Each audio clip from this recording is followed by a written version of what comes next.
All right, folks, we're starting with who your why is. And I want you to take a moment and reflect. Look around your room. Look around your living room. Look at the photographs. Who are you? Who are your loved ones? Look around your kitchen. Maybe on your refrigerator, you have photos of your children, grandchildren, siblings, maybe even parents, if they're still with you. Think about who your why is, okay? Look at your smartphone. I know a lot of my clients will keep photos of the most important people in their lives on their smartphone. This was my mom's why right here.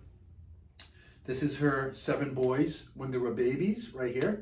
And again, her 7 boys when they were grown up, when they were adults.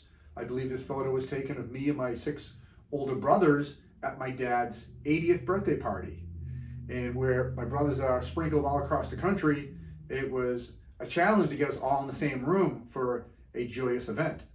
So think about who your why is, folks, because I often say, and I say in my book, I say, estate planning is a funny thing because nobody makes you put together an estate plan. In fact, when you don't plan, who stands to benefit? I want you to hold on to that for a moment. When you don't take action, who would stand to benefit? And again, as I mentioned earlier, always use the 4-headed monster when you're assessing and evaluating your personal situation. So let's take a look at that for a moment. If you don't plan, who would stand to benefit? Well, could be the 4-headed monster. Your stuff could end up in the ugly milk crate, which is probate court. You learned the 4 reasons yesterday why you want to avoid probate court. Number 2, if you have a taxable estate. We're going to talk about that in the program shortly. If you have a taxable estate on the federal estate tax, or if you live in one of the states that still has a state estate tax, then the tax monster would likely be taking a bite out of your estate, depending on the value of your estate.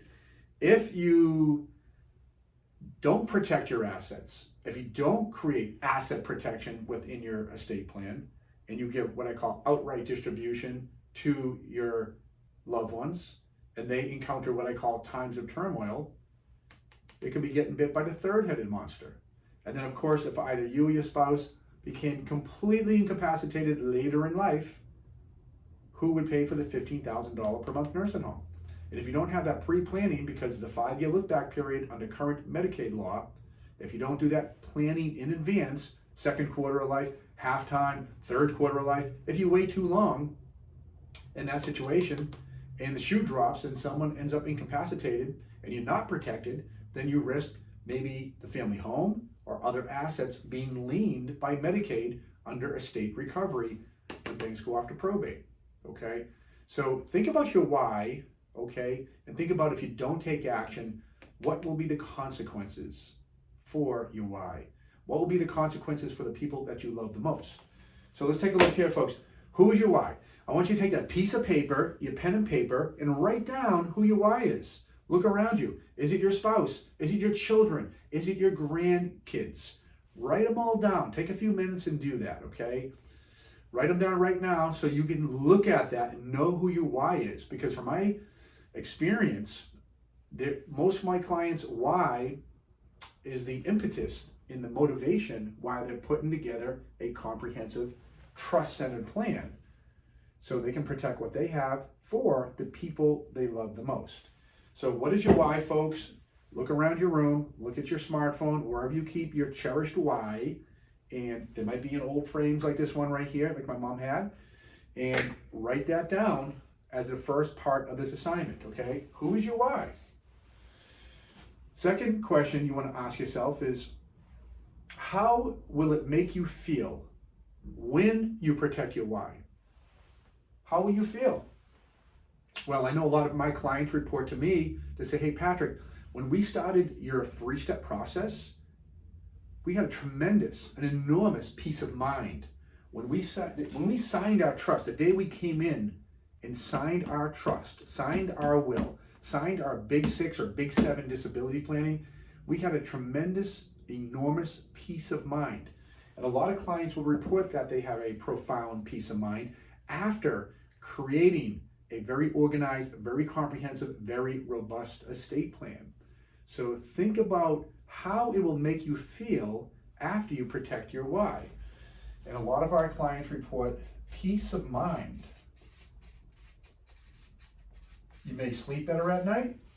You may have less stress, less anxiety, less worry. Peace of mind, okay? Really, really important. Cannot put a price on that, folks. How will that make you feel? I want you to write that down, okay? Another question, folks, is how will you be remembered? Or how do you want to be remembered? By your spouse, by your children, maybe even by your grandchildren. A lot of our clients will report to us as well that they want to create a legacy for their family. A legacy for what they worked hard for. They want to protect their what? Their assets, for their why. And that's really, really important to them. I call it the 3 Ps in the book. You're protecting, you're preserving that asset, and you're passing that asset down to your family bloodline, to your why, to create that legacy, that forever lasting legacy. So I want you to think about that for a moment. How will you be remembered? Or even better, how do you want to be remembered?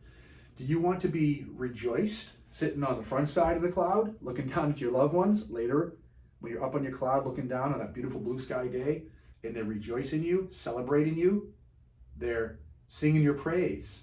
Or conversely, do you want to be on the backside of the cloud? Here comes the dark thunderstorms, lightning, rain. Your loved ones, your why, are getting soaked. They're out in the cold. They're not even talking any longer. They're not even getting along. They might even be hiring probate litigation attorneys who are showing up, doing the communicating for your loved ones. And the billable meter is running by the hour. That's the backside of the cloud, folks. Like I always say to my clients, you want front side of the cloud, not back side of the cloud. You want treasure chest, not the ugly milk crate. That's probate court. That's family fighting. So think about how you want to be remembered and how will you be remembered. All right? I want you to think about that. And the good news here, folks, is you control the destiny of that. Because today you are still alive and well. So write that down. How will you be remembered and how do you want to be remembered? Okay? How do you want to be remembered? All right? You control that. You control creating your future, your legacy, not just for yourself, but for your family name and generations to come. Okay? How will you be remembered and how do you want to be remembered? How do you want to be remembered? Okay. Next question, folks. How will this change your children's lives? How will you take proactive action? How will that change your children's lives? How will that change maybe your grandchildren's lives? How will it change your surviving spouse's life? A lot of my clients will report to me, a lot of the gentlemen will say, hey, Patrick, if something happens to me, I want to make sure my spouse is well taken care of, that she doesn't have to worry about anything. And other clients will say, well, I want to make sure that my children or my grandchildren are taken care of, okay? So how will this change your children, your spouse's life, or your grandchildren's life when you do take that immense personal responsibility? I call that an act of love, because again, nobody makes you do estate planning. The government does not require or mandate that citizens or individuals create an estate plan, okay? You know from the program, the first part of the program, that a will is typically woefully insufficient to properly protect your assets. You also learned that a will is your admission ticket to probate court. So how do you want to be remembered and how will this change your loved ones' lives when you're gone? Think about that and write it all down. How will it change their lives for the better? Will they be able to resume life seamlessly after you're gone? Will they be able to still have the use and enjoyment of the assets that you currently possess? The family home, maybe the vacation home, maybe the cottage, the lake house, the automobiles. Maybe the children will have money for education, not just for themselves, but for their children.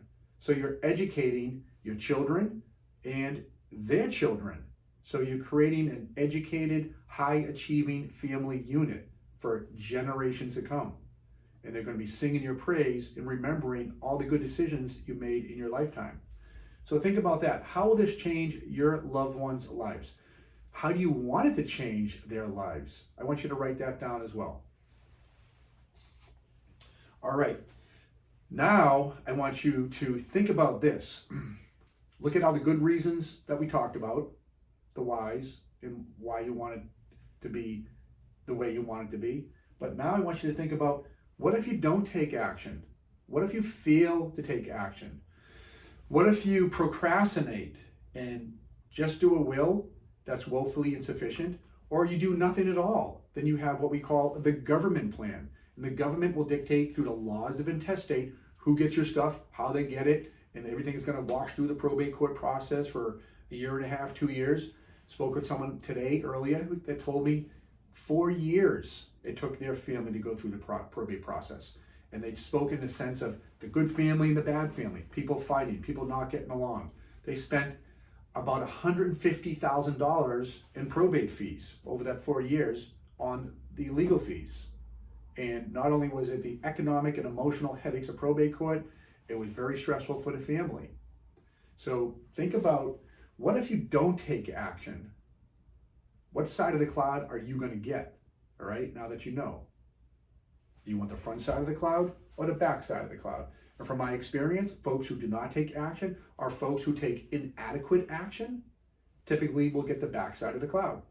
So think about that. What if you don't take action? Write that down. Take a look at all the pain and misery and economic and emotional headaches that you'll be passing down to your family.